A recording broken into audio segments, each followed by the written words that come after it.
Les había pedido el día jueves, les recuerdo a los que estuvieron y a los que no, que si podían leer el libro de Ruth, porque el libro de Ruth es un libro que se lee muy fácilmente, es un libro muy cortito, pero a pesar de que es un libro corto, pequeño, en cuanto a extensión literaria se refiere, es un libro muy grande en cuanto a su grandeza espiritual. Encontramos unas lecciones realmente maravillosas, ¿eh?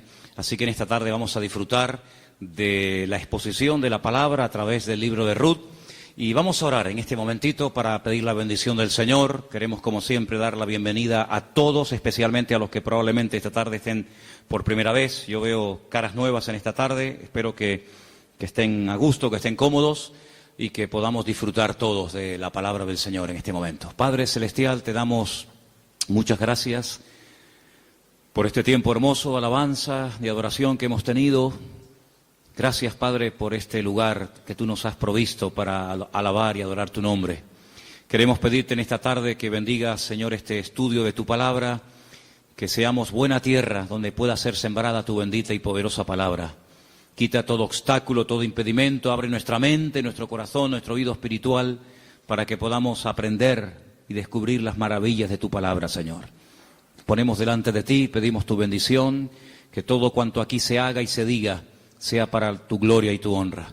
Gracias también por los hermanos de diferentes naciones que en este momento a través de internet están en sus hogares, en sus países, también escuchando tu palabra. Bendícelos también a ellos y a todos y a cada uno de nosotros. Aquí estamos para aprender de ti. En el nombre de tu amado Hijo Jesús. Amén y amén. Vamos al libro de Ruth, por favor, rápidamente. Ya se han leído unos versículos en esta tarde. Para los que han leído el libro, saben perfectamente que es un libro que está a continuación de la historia de los jueces, lo cual no significa que ya la historia de los jueces pasó al pasado, a la historia, y comienza una etapa nueva, sino que la historia de la familia de Elimelech y su esposa, Noemí, y de sus hijos, se lleva a cabo durante el período de los jueces. La mayoría de los comentaristas dicen que pudo ser, por lo que a continuación les voy a leer, que lo que le ocurrió a Elimelech y a Noemí y a su familia fue probablemente durante el tiempo de Gedeón, el juez llamado Gedeón. Por una sencilla razón, porque dice en el libro de los jueces que durante el tiempo de Gedeón, el pueblo de Israel hizo lo malo ante los ojos del Señor. Y el Señor ya les había dicho muy claramente que una de las cosas que le podían ocurrir en el futuro, que de hecho ocurrió, es que vendría hambre a la tierra. Y curiosamente, si leemos la historia de todos y de cada uno de los jueces, que es una historia de casi 300 años, muy larga, encontramos que en el tiempo, en el periodo de Gedeón, fue cuando hubo hambre. Dice que eran los madianitas, que subían de su país, subían de la parte donde ellos estaban, y dice que subían justamente en el tiempo de la cosecha y arrasaban con todo. Dejaban al pueblo muerto de hambre, el pueblo entró en una crisis económica, la gente tuvo que ir al monte a esconder en cuevas, y es cuando ellos claman al Señor y el Señor levanta a Gedeón. Así que ya nos hemos situado, la historia que vamos a contar esta tarde se llevó a cabo probablemente durante el tiempo del juez llamado Gedeón. Los personajes principales que aparecen en el capítulo 1 ya los conocéis. Elimelech, que es el padre de la familia, cuyo nombre significa mi Dios es rey. Eli, mi Dios, Melech, rey. El nombre de su esposa es Noemí, significa dulce, significa placentera. Tenía 2 hijos. El mayor se llamaba, como dice aquí, versículo 2 de Ruth capítulo 1, Malón y Kelión. Malón significa débil, enfermizo. Probablemente era un joven, un niño que desde pequeñito fue muy enfermito y los padres lo vieron así muy flaquito, muy raquítico y le pusieron este nombre que espero que no se le ocurra ponerle a ninguno de ustedes a sus hijos. ¿Cómo se llama el niño? Enfermito, debilucho. Y el otro no se queda atrás. El otro, Kelión, significa abatido o consumido. Dicho en términos modernos, el hecho polvo de la familia. ¿Qué familia? Bueno, ellos viven en una pequeña población llamada Bet-Lehem, cuyo nombre significa la casa del pan, en la provincia de Judea, el mismo pueblo donde tiempo más tarde nacería el rey David y donde mucho tiempo después nacería nada más y nada menos que el Mesías, el Señor Jesucristo. Ellos ven que el país está pasando por un momento terrible, diríamos hoy en día de paro, de crisis, de pobreza, de miseria, y deciden irse a vivir al extranjero, concretamente a Moab. ¿Qué país sería hoy en día Moab? Bueno, sería el territorio que ocupa Jordania, ¿vale? Hay muchos lugares desde Israel, estando uno viajando por la carretera de Israel, que lo que separa a Jordania de Israel es simplemente la frontera natural del río Jordán y la frontera natural del Mar Muerto. Si tú estás en Israel y ves perfectamente Jordania enfrente de ti. Bueno, pues a ese país llamado Moab, en aquel momento, es donde Elimelech dice, bueno, vámonos de aquí porque aquí nos vamos a morir de hambre, no hay trabajo, no, hay hambre, hay escasez, y se van a vivir a Moab.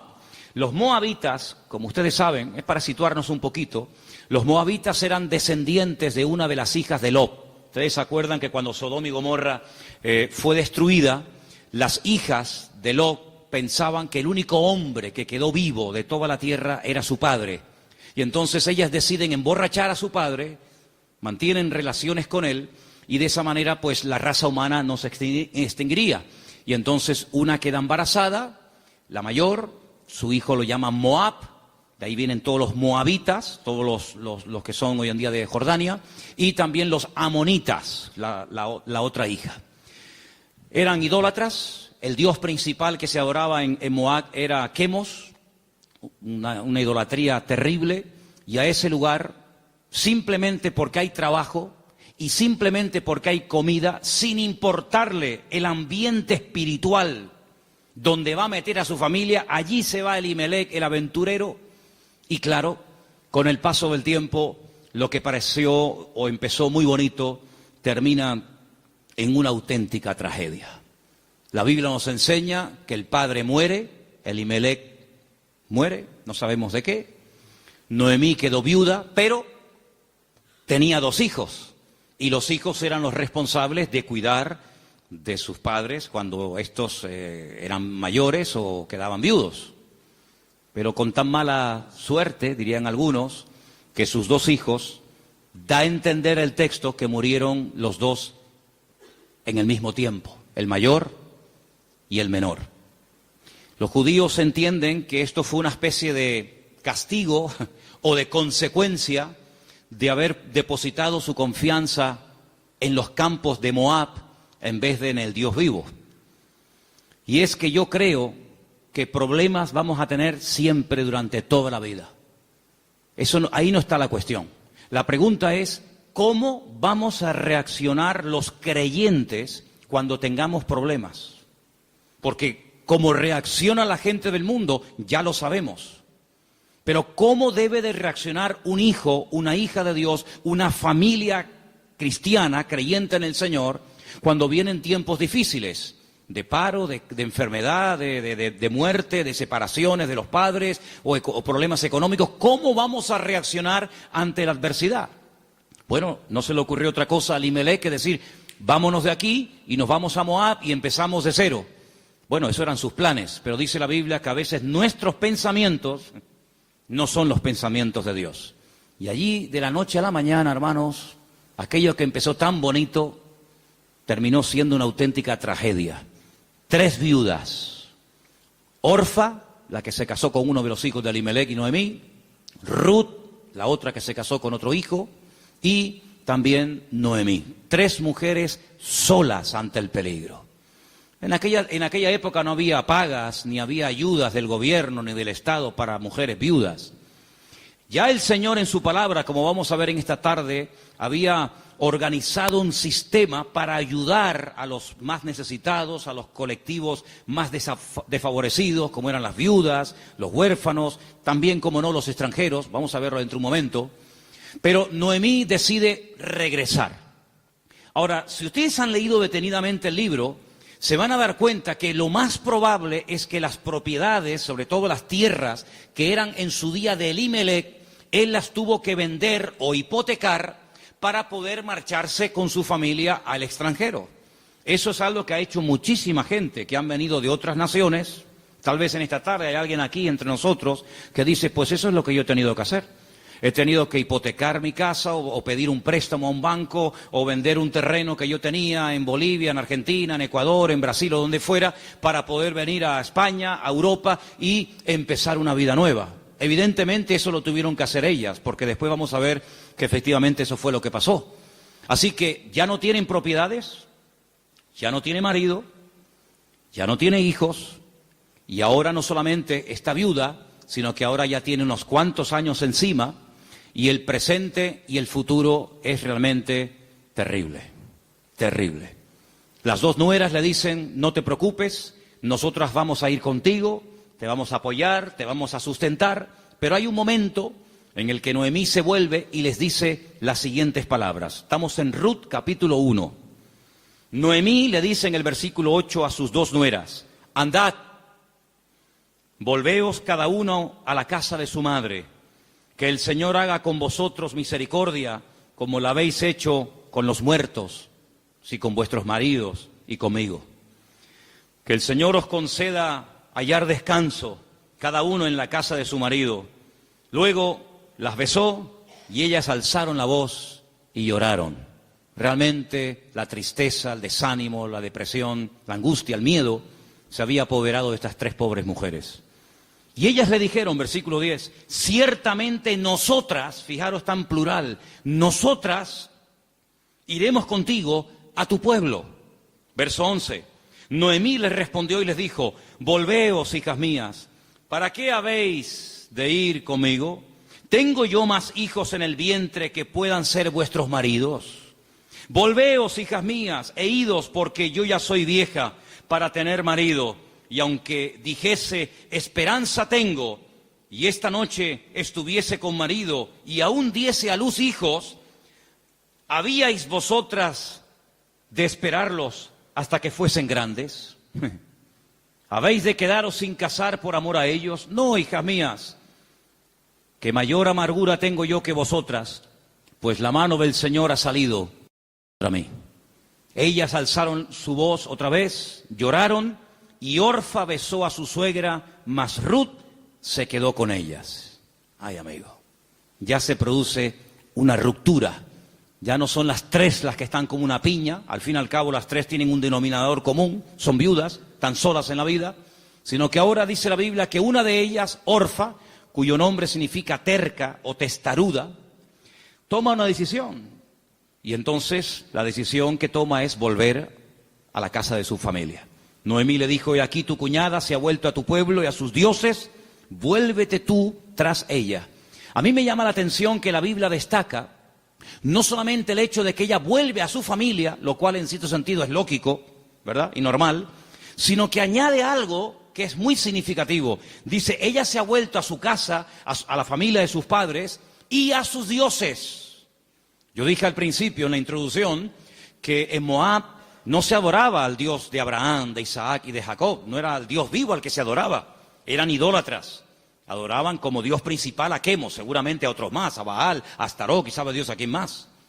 Por lo tanto, cuando ella se va a la casa de su familia, vuelve otra vez a practicar y adorar los dioses que probablemente, no tenemos 100% de seguridad para asegurar esto, ella había dejado de adorar durante el tiempo que estuvo casada con uno de los hijos de Noemí. Ella vuelve otra vez atrás y vuelve otra vez, permítame la expresión, es una expresión bíblica, vuelve otra vez al vómito. Y a mí me hace recordar la historia de Orfa. No voy a hablar mucho de ella, pero sí quisiera destacar que, ¿saben a quién me recuerda Orfa? Cuando estaba preparando todo esto para el día de hoy compartir con ustedes, me venía a la cabeza el joven rico. ¿Os acordáis de la historia del joven rico? Un chico aparentemente que quería saber la verdad, que quería crecer, que quería respuestas a sus preguntas y a sus dudas. Y cuando el mismísimo Señor Jesucristo le dice, tú has hecho esto y esto y esto y esto, y está muy bien.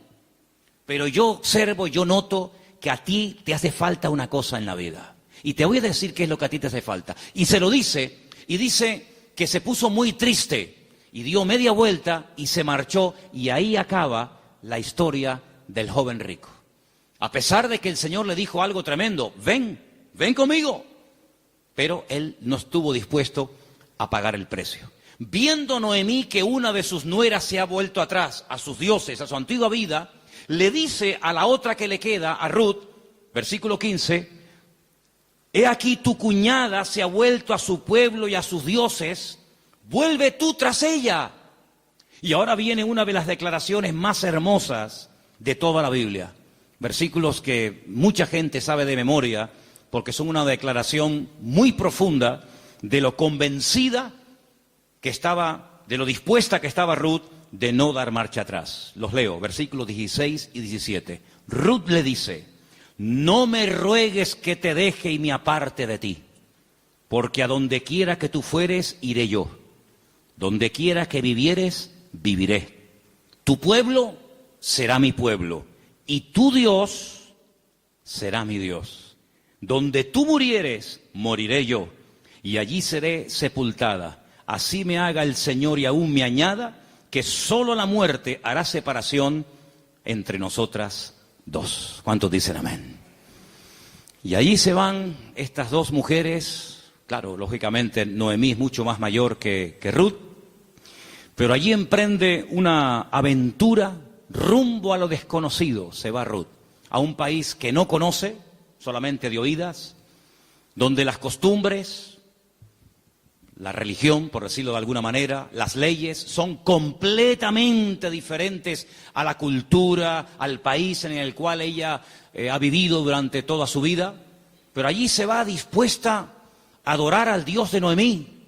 Podríamos decir, en términos que nos podamos entender en esta tarde, que Ruth verdaderamente lo que decide es convertirse, no solamente ayudar y no dejar abandonada a su suegra, sino convertirse al Dios de su suegra y lógicamente también de su marido y en su momento de su suegro.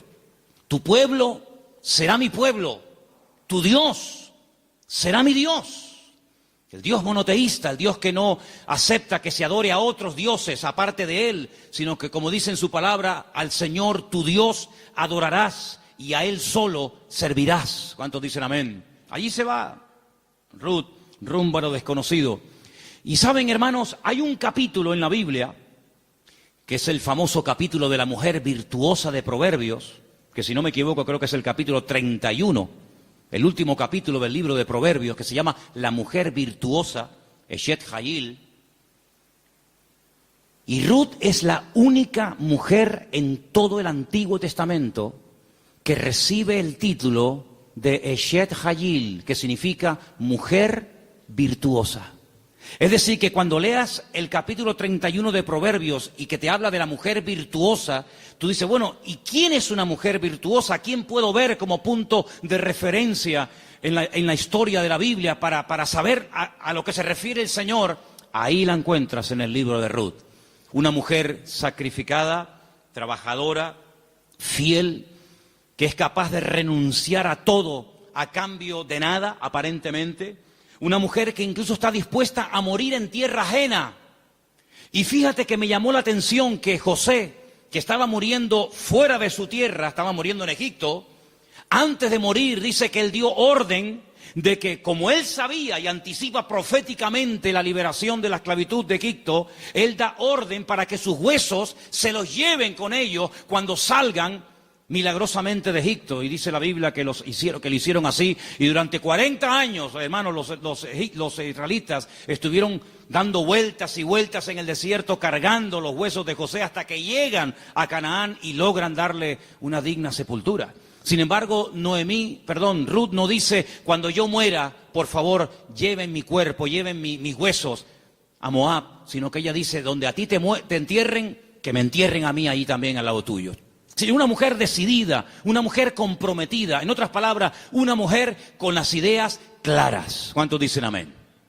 ¿Cómo vamos a reaccionar frente a la adversidad? Porque si huyeron de Israel, de Betlehem, huyeron a Moab para buscar una mejor vida, ahora la tortilla se ha dado la vuelta. Ahora cuando regresan, ya sin marido y sin hijo, y con unos cuantos años encima, sola, viuda y sin recursos, hipotecada hasta las cejas y con otra nuera que la acompaña, pues no piensen ustedes que el retorno fue mejor que la ida. Es más, dice la Biblia que cuando las vieron entrar por el pueblo de Betlehem, toda la ciudad se echó a la calle diciendo, madre mía, podríamos utilizar el refrán popular nuestro que dice, ¿quién te ha visto y quién te ve? La mujer salió, o las mujeres salían al encuentro a saludarla y le decían, Noemí, Noemí, tantos años sin saber de ti, vienes sin marido, vienes sin hijo, vienes enferma, golpeada, herida por la vida. Y ella decía, no, por favor, no me llaméis nunca más, no me llaméis más Noemí, porque yo no tengo placer, no tengo contentamiento, ya no me alegra, ya no me llena nada en la vida. Por favor, llamadme Mará, Mará, que significa mujer amargada o afligida. ¿Qué te parece? Y ahora uno dice, bueno, ¿y ahora qué?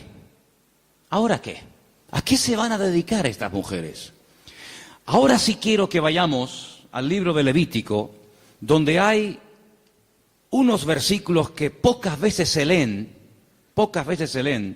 pero vamos a ver que son muy interesantes, porque en ese pasaje de Levítico, capítulo 19, del 9 al 10, no sé si ustedes lo tenían buscado, ¿no? Okay.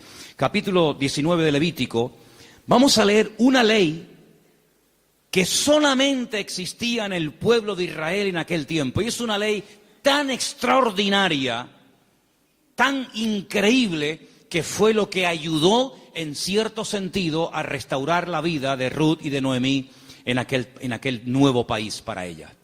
Levítico capítulo 19, versículos 9 y 10, el Señor dice en su palabra, cuando ciegues la mies de tu tierra, no segarás hasta el último rincón de ella, ni espigarás tu tierra segada. No rebuscarás tu viña, ni recogerás el fruto caído de tu viña. Para el pobre y para el extranjero lo dejarás, dice el Señor. ¿Qué es lo que hacía la gente? Cuando iba a coger la cosecha, arrasaban con todo. Y si se caía un racimo de uvas, o se caía una espiga de trigo, o de cebada, o de lo que fuera, daban marcha atrás y lo recogían. Y si alguien se metía en aquel campo después del tiempo de la siega, estaba pelado, no había nada. Sin embargo, el Señor dice, ustedes van a ser diferentes. Esto es una ley donde el Señor muestra su amor y su compasión por el pobre, por el huérfano, por la viuda, por el extranjero, por el que no tiene prácticamente ningún recurso para buscarse la vida, como el caso de Ruth y de Noemí. Entonces, cuando vayan a segar, no sean avariciosos, no quieran acapararlo todo. Oye, si se cae una espiga, déjala. Si hay un rinconcito que no quieres, digamos, cosecharlo, meter la hoz, déjalo ahí en un rinconcito, para que cuando ustedes terminen, pues puedan entrar los que no tienen tierra, los que no tienen trabajo, las viudas, los extranjeros, los pobres, los huérfanos, y puedan de alguna manera conseguir algo para llevarse a la boca. Y eso es lo que utiliza Ruth. Como ella sabe, evidentemente por los labios y por la influencia buena de Noemí sobre ella, le dice, vete a espigar, vete hoy a buscar la vida. Noemí, ¿a dónde va a ir la pobre? Si la pobre ya está vieja, está enferma, está cansada, está desanimada, pero allí se va Ruth.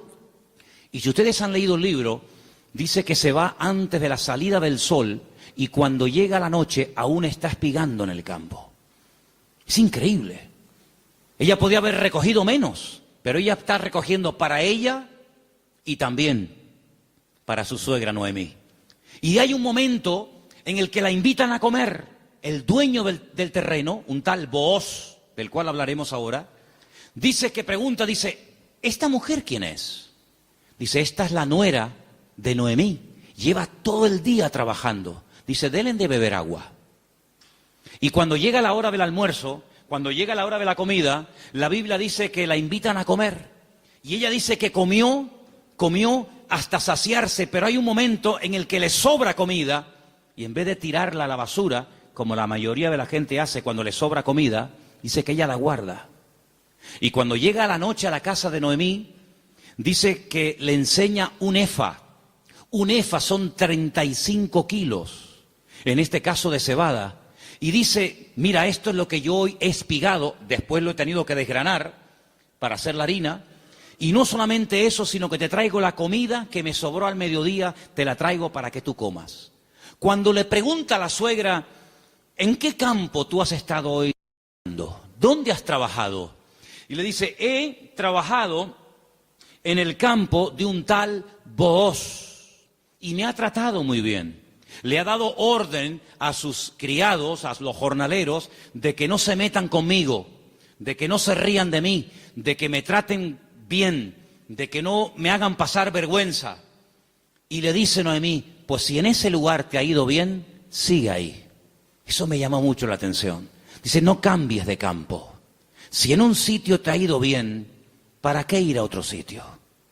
Ayer estábamos en el sur, y hablando con un señor venezolano que ha montado un negocio, me dijo una frase que yo en mi vida había oído y nos gustó mucho y nos impactó.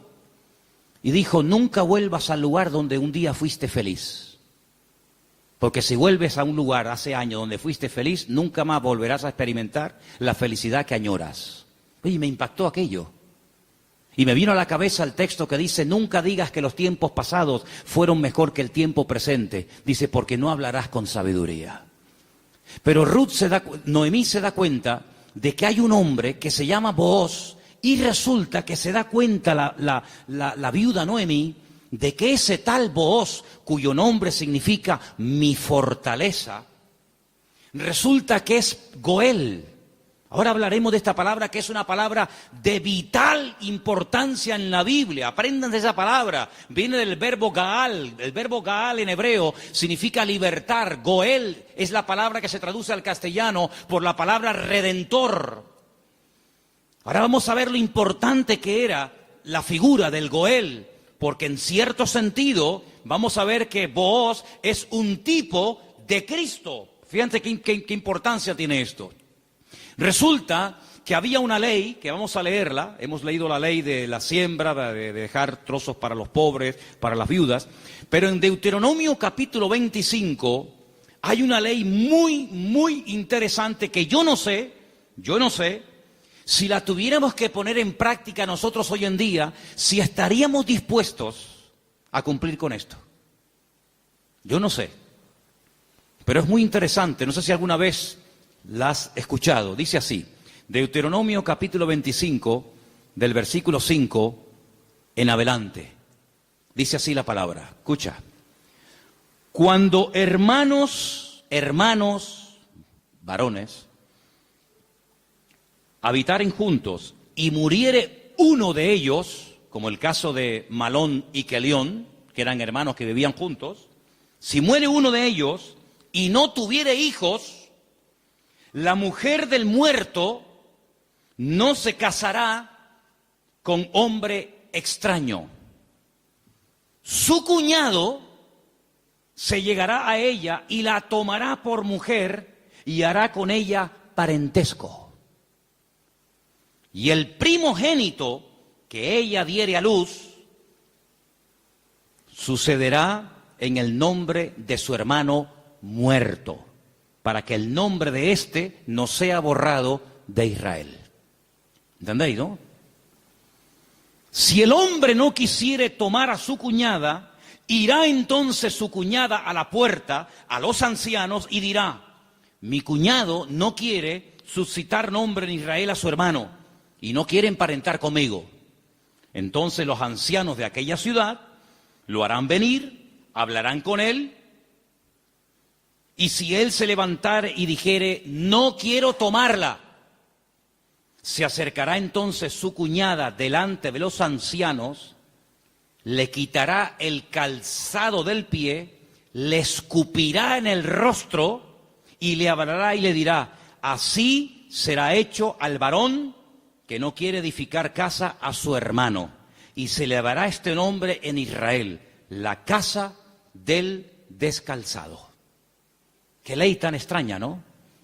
Dos hermanos y uno de ellos muere sin haber tenido hijos, y para que no se olvide o para que no se quede su nombre borrado en la historia, el hermano vivo, que es el Goel, el Redentor, tenía que casarse con la viuda, y el primer hijo que naciera de esa relación es como si fuera hijo del hermano difunto, para que de esa manera se perpetuara su nombre y para que de esa manera las herencias y las tierras no se diluyeran en el espacio y en el tiempo. Y esto es lo que le ocurre a Ruth. Ruth resulta que se casó con un judío, con un hombre de Belén de Judea, pero ella no tuvo hijos con él. Su hermano, es decir, su cuñado, también murió. Por lo tanto, no hay posibilidad de redimirla. Pero cuando llegan a Israel, la familia de Elimelech, la familia de su marido, pues siguen viviendo allí. Y hay un pariente cercano al cual Booz le dice: oye, a ti te corresponde el derecho de casarte con Ruth. A ti te corresponde el derecho de pagar todas las deudas de Ruth. A ti te corresponde recuperar el patrimonio y las tierras que en su tiempo tuvieron que venderse para que esta familia tuviera que irse al extranjero. Es decir, te haces cargo de la tierra, te haces cargo de las deudas y te haces cargo de la viuda. Y este dice: de eso nada, de eso nada.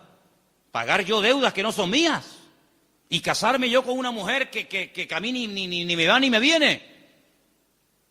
Y Booz dice: muy bien, vamos a ir delante de 10 ancianos, vamos a ir delante de un minián, delante de 10 hombres judíos, y tú vas a decir eso delante de ellos, que no quieres redimir a Ruth, que no quieres hacerte cargo de sus deudas, de sus hipotecas y de la viuda, y lo vas a decir delante de testigos. Y lo dice.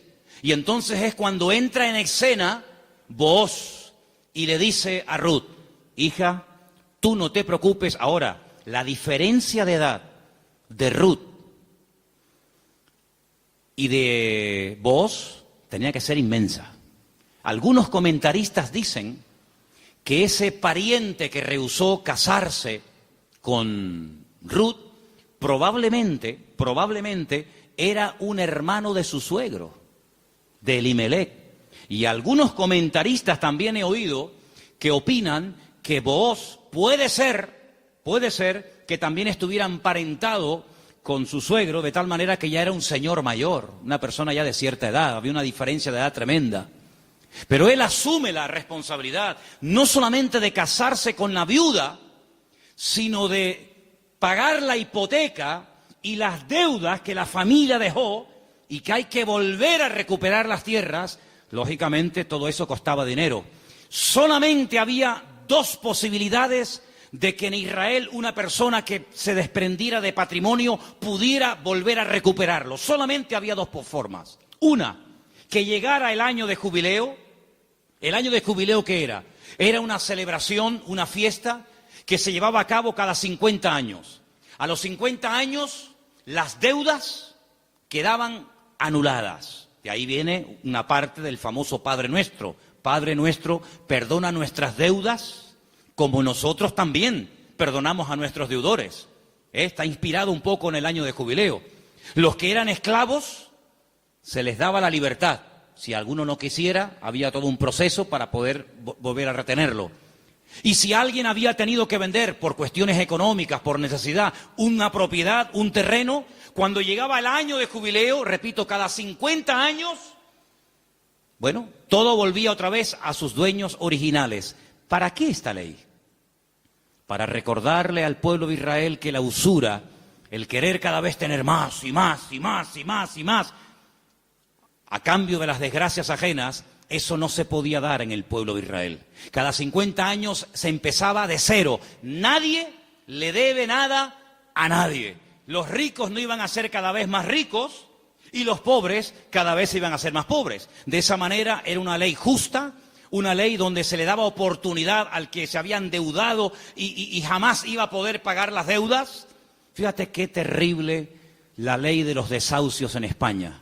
600.000 familias, 600.000 familias, multiplica por 3 o 4 miembros cada familia, estamos hablando ya de millones de personas, tuvieron que dejar la casa que no podían pagar, los padres en algunos trancarle la nómina y un alto porcentaje es decir, un sistema faraónico donde te ofrecían todo los bancos a cambio de nada, y te llamaban y te ofrecían todo llamándote a tu casa, y una vez que te tienen en su territorio, te aprieta el nudo, amigo, y de aquí no sales nunca.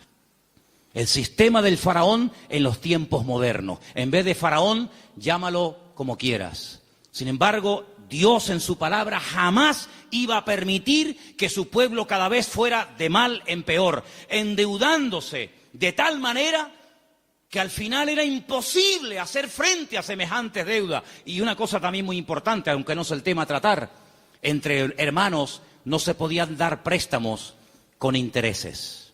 Ustedes saben que hay personas que están pagando muchos años y todavía la deuda no se ha pagado.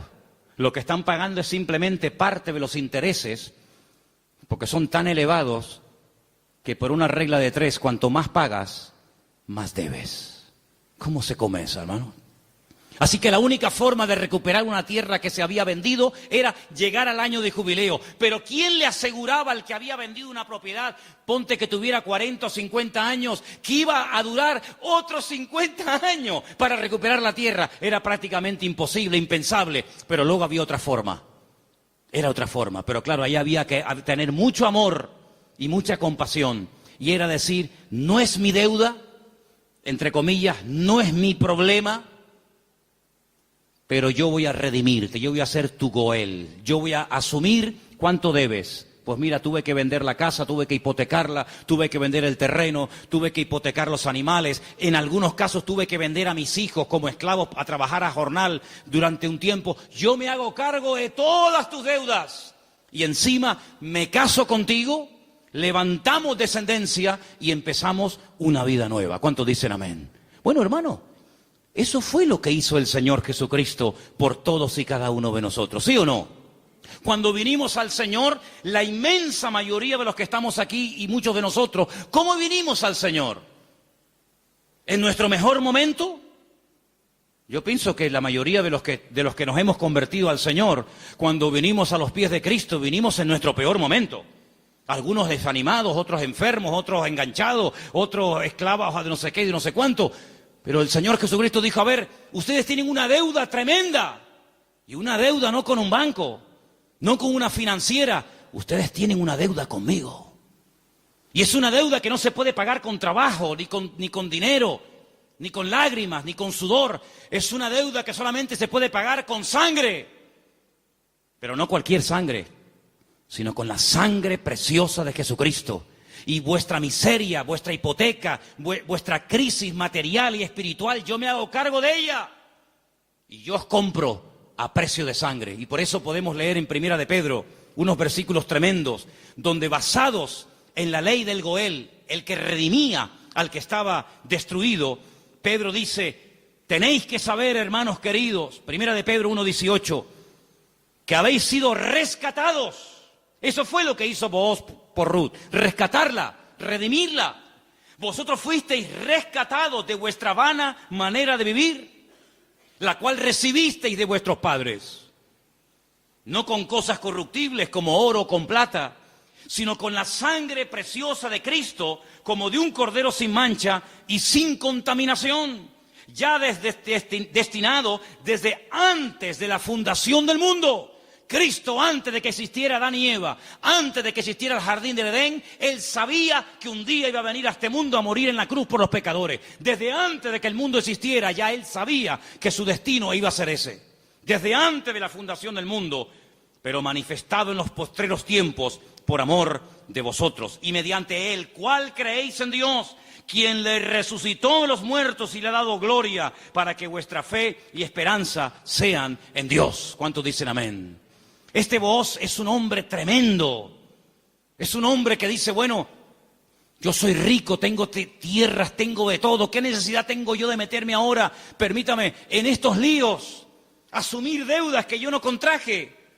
Si Elimelech hipotecó sus tierras y tuvo que vender sus casas, ¿a mí qué me importa? Diría alguno. Y si tuvo que irse al extranjero a buscarse la vida, y si allí murió él y sus hijos, y ahora hay una serie de mujeres que están las pobrecitas sin nada en la vida, ¿yo qué tengo que ver con todo esto? Pero Booz no es un hombre frío, insensible. Booz es un hijo de Dios. Y los hijos de Dios tenemos corazón, no solamente cabeza. ¿Cuántos dicen amén? Hay que tener corazón. Hermanos, en las vestiduras del sumo sacerdote, que las tenéis ahí si queréis ver cómo eran, el sumo sacerdote llevaba en su pecho los nombres de la familia de Israel, las tribus de Israel, Judá, Benjamín, Zabulón. Y el sumo sacerdote decía, pero si yo no soy de la tribu de Judá, ¿yo para qué tengo que llevar el nombre de una familia que no es la mía? ¿Por qué tengo yo que llevar en mi pecho el nombre de la tribu de Zabulón? Si yo soy levita. Pero es que el Señor le enseñó al pueblo de Israel a través del sumo sacerdote que para servir a Dios y para creer en el Señor y hacer su voluntad, uno tiene que tener corazón. ¿Cuántos dicen amén? Hay tanta insensibilidad, hermano, incluso en el pueblo de Dios. Sí, dicen que España es un país muy solidario, el país de más donaciones de órganos del mundo. Sí, está muy bonito. Pero hermanos, el mundo no nos tiene que dar ejemplos a nosotros, ni lecciones de solidaridad y de amor, sino que somos nosotros los que deberíamos ser la gente más solidaria y los que más apoyamos al necesitado del mundo, porque para eso el Señor nos ha puesto en esta tierra. Y Booz dijo, no, yo no me voy a limpiar las manos como tú que te has limpiado las manos, porque los que habéis leído el libro, os habéis dado cuenta que cuando al pariente cercano le dicen, oye, que hay unas tierras que son preciosas, están abandonadas, porque Elimelech se tuvo que ir al extranjero, pero son unas tierras hermosas. Este dijo, uy, estas son para mí, porque ahora junto las mías con las de Elimelech, y cuando yo me muera, mis hijos tendrán más herencia. Y tiene unos campos, y tiene unos olivares, y tiene, pero vos le dice, pero espérate un momento. No solamente hay que recuperar tierras y propiedades, sino que aquí hay algo muy importante, y es que aquí hay una vida. Aquí no solamente hablamos de cosas, aquí hablamos de seres humanos. Qué interesante que Faraón decía, llévense las bestias, llévense los animales, pero déjenme las mujeres y los niños aquí. Qué curioso, ¿no? Interesante, ¿no? Y Booz dijo, no, si tú no quieres hacerte cargo de esta situación y no quieres coger todo el paquete, sino lo que te interesa, y renuncias, entonces yo hago acto de presencia. Y ahí entra Booz en escena, y dice la Biblia que se casan, y desde el momento en el que Ruth entra en contacto con Booz, su vida cambió radicalmente. Pero yo pregunto, ¿y este hombre tan bueno, tan solidario, con un corazón de oro, que sin comérselo ni bebérselo, se encuentra de la noche a la mañana teniendo que asumir una responsabilidad tremenda de atender a una viuda, con lo que eso conlleva, de atender también a una suegra, que no era la suya, pero que viene en el paquete también incluida, de tierras, de hipoteca? Este pedazo de hombre, ¿de dónde salió? Algunas hermanas solteras que están orando para tener un compañero, un varón en la vida, dice, pero Señor, súpleme un Booz. ¿Dónde están esos hombres? Bueno, yo no sé dónde están, pero yo te digo una cosa, yo sé de dónde salió este. ¿Sabes de quién es hijo Booz? ¿Tú te acuerdas cuando un día el general Josué le dice a dos de sus soldados, vamos a entrar a Canaán, cosa que Moisés no logró hacer? A nosotros nos corresponde ahora entrar y tomar posesión de la tierra. Pero antes de entrar, vamos a hacer algo. Voy a mandar a 2 espías, no exploradores como los que mandó Moisés, que fueron unos inútiles, sino 2 espías, 2 hombres que entren secretamente y cuando vengan nos digan qué estrategia tenemos que emplear para atacar esta pedazo de ciudad con doble muro, cerrada, imposible de conquistar. Y ahí se van estos 2 hombres. Y van y se quedan en una casa de prostitución. Y algunos dirán, ¿y cómo 2 hombres del pueblo de Israel se van a semejante lugar? Bueno, no es que fueron a pecar, sino que era el lugar donde 2 extranjeros pasarían desapercibidos perfectamente, porque por allí entraban y salían muchos. Y allí contactaron con la dueña de aquel negocio, por llamarlo de alguna manera, y la dueña una noche en una habitación les dice, yo sé quiénes son ustedes, yo sé de qué país sois, yo sé que vosotros sois israelitas, y yo he oído lo que vuestro Dios ha hecho por vosotros. Yo he oído que ustedes salieron de un país llamado Egipto y cuando llegaron a la frontera natural del Mar Rojo que no podían avanzar y el faraón venía detrás, ustedes clamaron al Señor y el Señor les abrió el Mar Rojo y ustedes pasaron por en medio de él. Y cuando el faraón intentó meterse, el Señor cerró las aguas y murieron los ejércitos del faraón.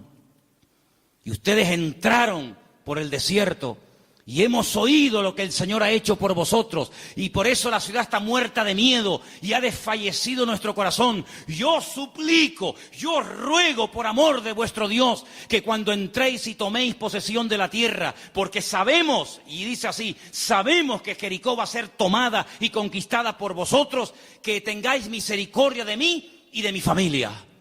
Y estos hombres se quedan sorprendidos porque esta mujer está contando las noticias de hace 40 años. ¿Tú te acuerdas de lo que leíste en el periódico hace 40 años? Bueno, algunos dirán, pero si yo no tengo más que 25. ¿Pero alguien se acuerda aquí de lo que leyó en un periódico hace 40 años? Ella lo tenía fresco en su mente. Vienen a por nosotros, nuestros días están contados. Esta tierra no nos pertenece. Vienen los hijos de Dios, viene el Dios de Abraham, de Isaac y de Jacob. Tengo que tomar medidas preventivas, tengo que salvar mi vida y la de mi familia. Y los espías le dicen, vamos a hacer algo. Si tú no te chivas, si tú no dices que hemos estado aquí, si tú no vas ahora con el cuento al capitán de la guardia o al rey de Jericó, sino que tú mantienes el secreto. Y el día que nosotros entremos en la ciudad, tú estás dentro de la casa con toda la familia que quiere ser salva, nosotros te protegeremos a ti y a toda tu familia. Y como va a ser esto algo tremendo, porque aquí va a haber una conmoción, un terremoto, esto va a ser un cataclismo terrible, y una ciudad tan enorme, para saber diferenciarla de tantas casas, coge este trapo de color rojo, lo amarras ahí por fuera de la ventana. Yo le diré a los soldados cuando entren a tomar posesión de Jericó, que donde hay un trapo rojo colgado ahí en la ventana, ahí no entren, que esa es la casa de Rahab, la ramera. Y dice la Biblia que ella vivía entre un trozo del muro y el otro, entre muro y muro. Toda la ciudad cayó, no cayeron los muros de Jericó, hermano, ¿sí o no? Cayeron los muros de Jericó, pero la casa de Rahab no cayó, pero no estaba en el muro. Pero el que confía en el Señor verá cómo caen a su lado 1000 y 10.000 a su diestra. Mas a ti no llegará, dice la Biblia. Toda la ciudad cayó, hermano, como añicos. Pero la casa de Rahab se quedó ahí. Y ella se va a vivir con su familia al pueblo de Israel. Y se casa, dice la tradición, con uno de aquellos espías que se llamaba Salmón. No es que se casó con un pescado.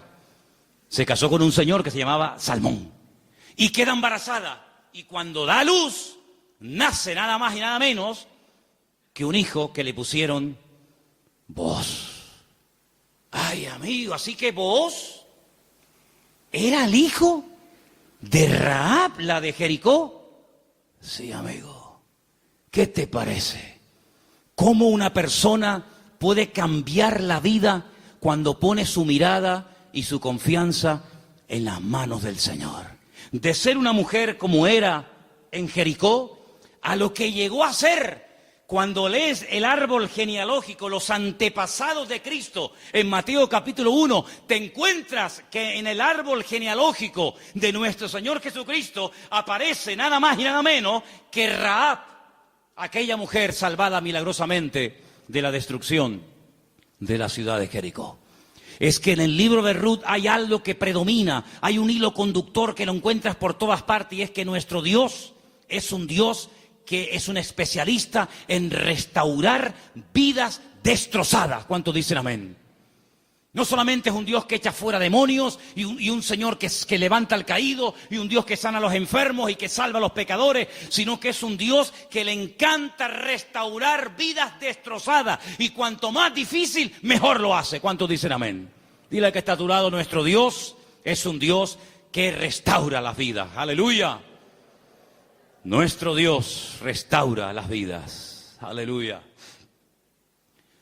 Vos, el Goel, el Redentor, asume sus responsabilidades, sabe que el primer hijo va a ser considerado no como suyo, sino como hijo del difunto, del marido de Ruth, pero no le importa, porque él no se quiere llevar la gloria en ningún momento, sino que él quiere hacer la voluntad del Señor, aunque el precio a pagar sea ese. Y por querer preservar el nombre, la memoria, el recuerdo del primer marido de Ruth, este hombre pasa a la historia por ser un gran hombre de Dios. ¿Te das cuenta? Lo que uno siembra es lo que uno cosecha. ¿Cuántos dicen amén? Ahora, no solamente el Goel, el Redentor, era el responsable de pagar las deudas del difunto y recuperar las tierras y casarse con la viuda, sino que hay un elemento que quiero mencionarlo de pasada, no aparece en el libro de Ruth, pero lo quiero comentar, y es que era el responsable de vengar la sangre, era el vengador de la sangre. Es decir, si por ejemplo al marido de Ruth lo hubieran matado, en vez de morir de una enfermedad, como aparentemente parece que murió, lo hubieran matado, Booz tenía la obligación de vengar la sangre del marido de Ruth. Era el que vengaba la sangre derramada inocentemente por cualquier persona. Pero eso no lo quiero tocar, pero también entra dentro de la responsabilidad del Goel. Ahora, hay 3 versículos que vamos a leer en esta tarde, que son muy bonitos y muy interesantes, y por favor presten atención. Salmo 119, 154. Defiende mi causa y redímeme, vivifícame con tu palabra. Vuélvelo a leer otra vez, por favor. Defiende mi causa y redímeme, vivifícame con tu palabra. La figura del Redentor, la figura del Goel, estaba tan impregnada en la cultura judía, en la cultura bíblica, que los salmistas, los que escriben salmos y otras porciones de la Biblia, conociendo la importancia de este personaje tan trascendental para poder restaurar vidas destruidas, se inspiran en esa figura, y entonces el salmista, que seguramente es el autor del Salmo 119, el rey David, dice: redímeme, sé tú mi Goel. Fíjate qué importante era la figura del Goel en aquellos tiempos. Proverbios 23:11, por favor. Porque el defensor de ellos es el fuerte, el cual juzgará la causa de ellos contra ti. Ahí está, el Señor haciendo las veces del fuerte, del protector, del que cuida, del que redime, del que ayuda a levantar al que ha tropezado y caído. Realmente es algo realmente extraordinario. Y el último texto, Isaías 41:14. No temas, gusano de Jacob, oh vosotros los pocos de Israel, yo soy tu socorro, dice Jehová, el Santo de Israel es tu Redentor. Amén, el Santo de Israel es tu Goel, es tu Redentor. Él es el que se va a encargar. Ahora, hermano, déjeme que les diga algo. El Goel, el Redentor, ¿de qué se hacía cargo? ¿Solamente de la viuda? ¿Solamente de las deudas? Se hacía cargo de todo. El primero renunció porque quería parte de la tierra, pero no quería asumir la responsabilidad de casarse con la viuda. Booz dice: no, todo o nada. Las deudas, las hipotecas, lo que se perdió, y también de la viuda. Y hermanos, el Señor Jesucristo, cuando ha venido a nuestra vida, ¿de qué se ha hecho cargo? ¿De perdonar solamente nuestros pecados? Bueno, gloria a Dios, si solamente hubiera hecho eso el Señor, perdonar nuestros pecados y prometernos la vida eterna, bueno, gloria a Dios. Pero es que hay mucho más que eso. Es que con la salvación, con la conversión, no solamente va incluido el perdón de mis pecados, sino la protección física y espiritual de mi vida. Y Él ha prometido suplir todas mis necesidades. ¿Por qué? Porque es mi Redentor, porque es mi Goel. ¿Quién iba ahora a darle comida y vestido y atender y cuidar y mimar y amar a Ruth? Pues tú, que para eso te has casado con ella, el Goel, el Redentor. Bueno, pues eso es lo que el Señor ha hecho con nosotros. En ciertos sentidos, como que se ha casado Dios con su pueblo. A su pueblo le llama su cuerpo. Ese cuerpo tiene una cabeza que es Cristo. Y Él es el que se encarga de todos y de cada uno de los detalles de nuestra vida. Entonces, yo no entiendo cuando hay creyentes que tienen una fe muy grande para una cosa y luego para otro dudan. Pero que el Señor se ha hecho cargo y ha comprado todo. Tus deudas, tus enfermedades, tus desánimos, tus miedos, tus angustias, tus complejos, tu pecado, todo lo ha comprado el Señor. Y Él va a hacer una obra total y completa en la vida de todos y de cada uno de nosotros. ¿Cuántos dicen amén? Hermanos, en el capítulo 3 del libro de Ruth, en el versículo 1, me llamó la atención leyendo. Yo estuve leyendo en hebreo todo el libro y hay palabras que aparecen que son muy, muy interesantes. Pero hay una que particularmente me llamó la atención. En el versículo 1 dice: después le dijo su suegra Noemí: hija mía, ¿no te he de buscar hogar para ti, para que te vaya bien? Es decir, Noemí dice: yo voy a hacer todo lo posible para que tú a mi lado tengas algún día tu propio hogar. Y busqué la palabra hogar en hebreo. Y la palabra que aparece en el versículo 1, aquí traducida por hogar, es la palabra manoaj. Y cuando yo veo en el texto que pone manoaj, le digo a Elena: Elena, ¿no hay un personaje en la Biblia que se llama Manoaj? Y me dice: sí. ¿Quién era Manoaj? Sí, señor. Muy bien, hermano. Era el padre de Sansón, Manoaj. Y digo, voy a buscar lo que significa Manoaj.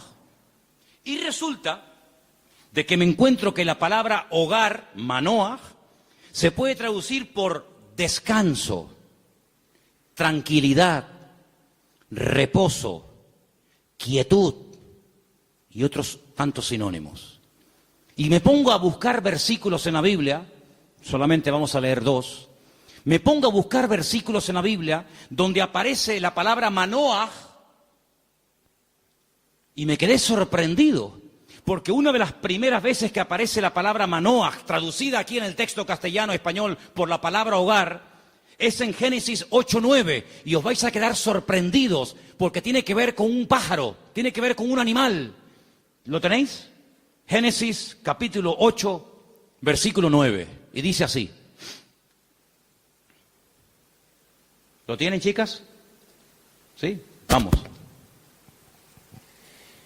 Y no halló la paloma donde sentar la planta de su pie, y volvió a él al arca, porque las aguas estaban aún sobre la faz de la tierra. Entonces él extendió su mano y tomándola, la hizo entrar consigo en el arca. Noé no podía consultar el parte meteorológico, no tenía ordenador dentro del arca, no tenía WhatsApp y decir: oye, por ahí donde tú vives. Bueno, es que no podía decir eso, porque no había nadie con vida fuera del arca. ¿Y cómo consulto? ¿Cómo me atrevo yo a abrir la puerta del arca y si se me entra el agua adentro? Llevaba un año dentro de aquel barco. ¿Salgo o no salgo? Es que antes de salir hay que tomar medidas preventivas. No te tires a la piscina si no hay agua. No, hermano, eso es fe. No, eso es locura. Eso no es fe. Usted va a la piscina y está vacía. Entonces, hermano, el justo por la fe vivirá. Y yo le diría: descanse en paz, hermano. ¡Pum! Ahí se quedó el hermano. Uy, le falló la fe. No, le falló la cabeza. Eso no es fe. Eso es un disparate. La fe no es locura. La fe es certeza. Es convicción. No es disparate, ni locura, ni emoción, ni sentimiento. Es seguridad de que lo que voy a hacer, mi Dios me ha dicho que lo haga. Ahora, una cosa es que el Señor me diga: tírate a la piscina, pero no hay agua. Si tú me lo dices, yo me tiro. Pero si tú no me lo dices, yo no me tiro ni loco. ¿Cuántos dicen amén? Muy bien. Noé dice: la única forma de comprobar es mandando una paloma. Y dice que abrió la ventana, la única ventana que había en el arca, suelta la paloma, y dice que la paloma no halló lugar donde reposar.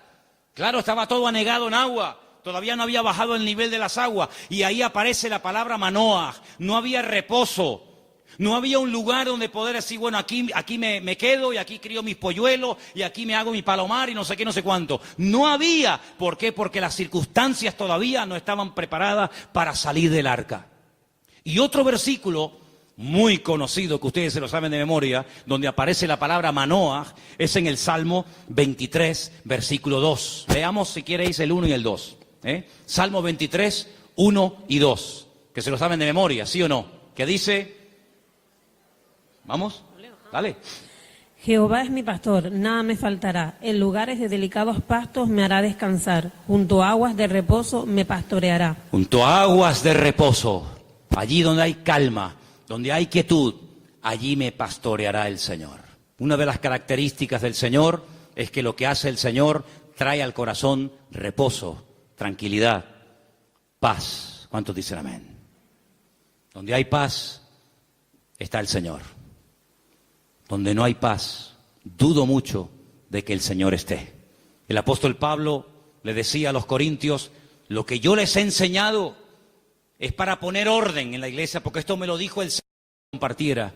Porque en nuestras iglesias lo que caracteriza a nuestras congregaciones es el orden. Pero si alguien quiere ser contencioso, allá él. Por lo tanto, hermanos, lo que Noemí le está diciendo a su nuera, Ruth, es que el anhelo de su corazón es que Ruth logre tener algún día un reposo, que logre tener un sitio de tranquilidad donde sea feliz. Y por eso se traduce por la palabra hogar. Y yo pregunto una cosa, ¿y tu hogar cómo está esta noche? ¿Tu hogar es un lugar de reposo? ¿Tu hogar es un lugar de calma y de quietud y de paz? Porque si no lo es, la culpa no la tiene Pedro Sánchez, que dimitió ayer. ¿O también se la vamos a echar a él? La culpa no es de la izquierda ni de la derecha. Cuando no hay shalom bay, como dicen los judíos, cuando no hay paz en el hogar, ¿quién tiene la culpa? La cabeza. Así que la responsabilidad principal del hombre en el hogar es traer paz al hogar. Y si no la hay, ya sabes lo que tienes que hacer. Entra en tu aposento y tu Padre que te ve en lo secreto te recompensará en público. Si no tienes recompensa en público, es porque hace mucho tiempo que no estás en lo secreto, en lo escondido con Dios. ¿Cómo reaccionamos ante la adversidad? Es el título del mensaje de hoy. ¿Cómo reaccionamos cuando algo va mal? Siempre tenemos la tendencia de echarle la culpa a algo o a alguien. Si no es el pastor, es la mujer del pastor. Si no es la derecha, es la izquierda. Si no es el frío, es el calor. Si no es el que se fue, es el que se quedó. Siempre buscamos un chivo expiatorio al que echarle la culpa. Noemí, hay un momento cuando ella regresa del extranjero que le dice a la población de Betlehem: no me llaméis Noemí, porque la mano del Señor se ha vuelto contra mí. La mano del Señor no está contra ninguno de sus hijos. Simplemente que hay un trato, hay circunstancias, hay situaciones en la vida por las cuales tendremos que pasar, nos guste o no. Pero no tenemos que tener ningún temor, porque lo que permita el Señor en nuestra vida, todo absolutamente está bajo la mano y el control de nuestro Dios. ¿Cuántos dicen amén? Y eso fue lo que consiguió Ruth. Un hogar de paz, de quietud y de calma. Y quiero terminar leyendo unos versículos del libro de Ruth, capítulo 4, versículo 11, que fue la bendición que pronunciaron, la bendición que le dieron a los que se casaban ese día, a Ruth y a Booz. Capítulo 4, versículo 11. Dijeron los que estaban allí congregados, los testigos, todos los que estaban en el pueblo, desde el pueblo a la puerta con los ancianos, dijeron: testigos somos. El Señor haga a la mujer que entra en tu casa como a Raquel y como a Lea, las cuales edificaron casa de Israel, y tú seas ilustre en Efrata y seas de renombre en Belén, y sea tu casa como la casa de Fares, el que Tamar dio a luz a Judá, por la descendencia que de esta joven te dé el Señor. Y Booz tomó a Ruth, y ella fue su mujer, y se llegó a ella, y el Señor le dio que concibiese y diese a luz un hijo. Y hermanos, los últimos versículos del libro de Ruth dicen así, el verso 21, Salmón, el papá de Booz, es decir, el suegro de Ruth, engendró a Booz. Booz engendró a Obed, que significa servidor, el que sirve al Señor. Qué bonito, ¿eh? Obed engendró a Isaí, e Isaí engendró a David. Luego, si no me equivoco, Ruth fue bisabuela, ¿sí?, del rey David. ¡Qué cambio, hermanos! ¡Qué cambio! ¿Cómo empieza el libro? Una familia destruida, una familia que no sabe a dónde disparar, que no sabe a dónde irse. Miseria, hambre, he tenido que hipotecar la casa, he tenido que vender los terrenos, sin nada. a la aventura, ¡ala! Nos vamos a Moab. Y sin tener en cuenta que el Señor prohibía categóricamente la unión entre el pueblo de Israel y otras razas, resulta que sus hijos, hombre, claro, ¿con quién se casaron Kelión y Maleón? ¿Con quién se casaron los hijos de Noemí y los hijos de Elimelech? ¿Con quién? Pues con mujeres del país donde fueron a vivir. Sí, ese es el futuro que le vas a dar a tus hijos. Si con la cosa de darle un mejor futuro material, has traído la ruina espiritual a tu casa. Claro, ya sabemos que Dios toma lo destruido, lo roto, lo que no es, para hacer maravillas. Pero ¿para qué te vas tú a Moab? ¿Te vas a meter en la boca del lobo? No, es que ya hay trabajo. ¿Y tus hijos? ¿De quién se van a enamorar? ¿Con quién se van a casar? Con mujeres idólatras. La primera responsabilidad de un padre en una casa con sus hijos, más que darle estudios y una buena carrera, es darle un futuro espiritual a sus hijos. Y Moab, dicho sea de paso, no era el mejor lugar para llevar a una familia a vivir. Prueba de ello que mira cómo terminaron. Muertos todos. Todos terminaron muertos, del padre hasta el hijo mayor y hasta el hijo menor. Gloria a Dios que por ahí aparece la misericordia del Señor y que a través de Booz la familia vuelve a remontar vuelo y vuelve a recuperar el ánimo y la esperanza. Pero hermanos, no es tiempo de experimentos. No es tiempo de será por aquí, será por allá, será esto. Vamos a descubrir los principios establecidos por el Señor en su palabra. La vida de un cristiano no es un laboratorio donde hacemos experimentos. Será esta, será aquella, será fulano, será mengano. Vamos a orar seriamente al Señor. Encomienda al Señor tu camino. Confía en Él y Él hará. Aleluya. Y no te impacientes por motivo del que prospera en su camino, porque pronto serán cortados y como la hierba verde se secarán, dice la palabra. En otras palabras, aprendamos a esperar en Dios. Mira, consiguió más, mucho más, en poco tiempo Ruth y Noemí, en la tierra donde el Señor estaba, que todos los años que Elimelech se pegó en el extranjero, que no le sirvieron absolutamente para nada. La respuesta no estaba en Moab, la respuesta estaba en Belén, más cerca de ellos de lo que se imaginaban. Y yo solamente quiero decirte algo. ¿De dónde viene el Señor Jesucristo? Los antepasados de Cristo, ¿quiénes son? ¿No son Obed? ¿No es Booz? ¿No es Rahab? ¿No es Ruth? ¿No es el rey David? ¿No es la tribu de Judá? ¡Claro que lo es! Luego, fíjate tú cuando una persona hace, como dice la Escritura, las cosas decentemente y con orden, las bendiciones que a corto y a largo plazo pueden llover y caerle a la vida de esa persona. Por lo tanto, hermano, no te precipites.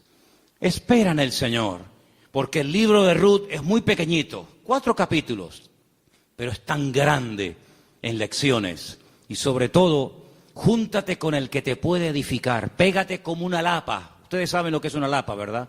Pégate como una lapa a la persona que te puede bendecir. Le dice, y termino, Noemí a Ruth, no te separes de vos. Esta noche quiero explicar esto porque puede ser que algunos lo leyeron y dijeron, pero ¿qué le estaba proponiendo la suegra? Dice, esta noche vístete bien, úngete,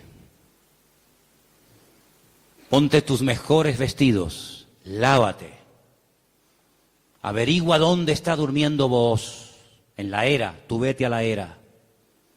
Cuando él esté dormido, tú te pones a sus pies. Y uno está diciendo, pero bueno, ¿qué le está proponiendo Noemí? Era la forma de la época de recordarle al Goel, oye, hey, que estoy aquí, por si no te has dado cuenta.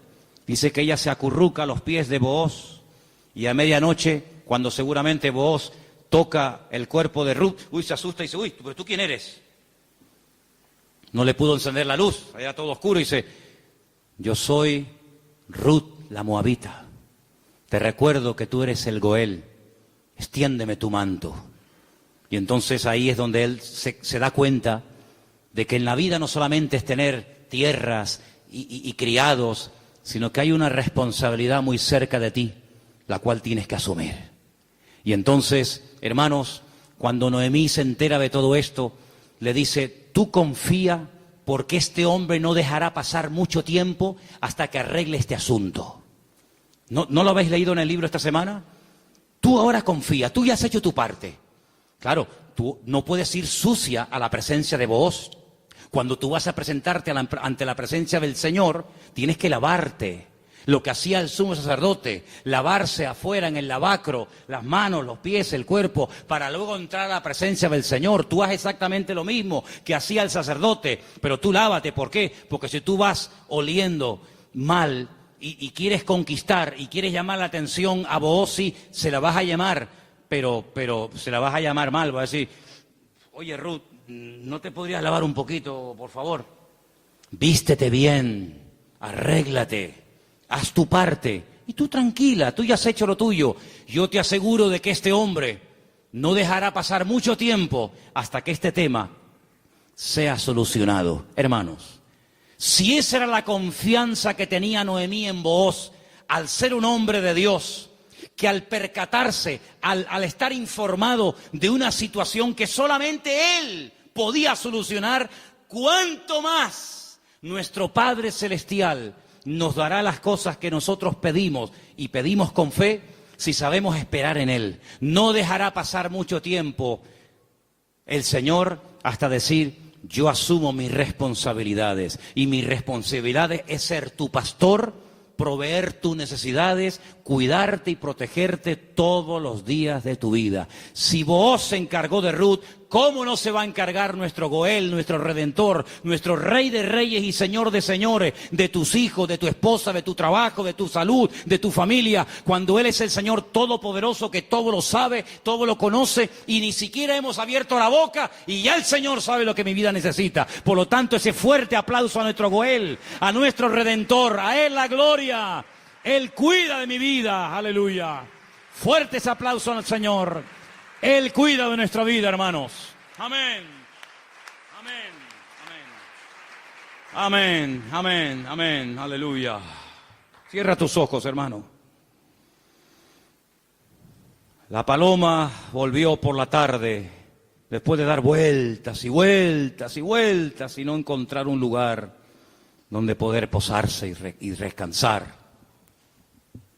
Noé entendió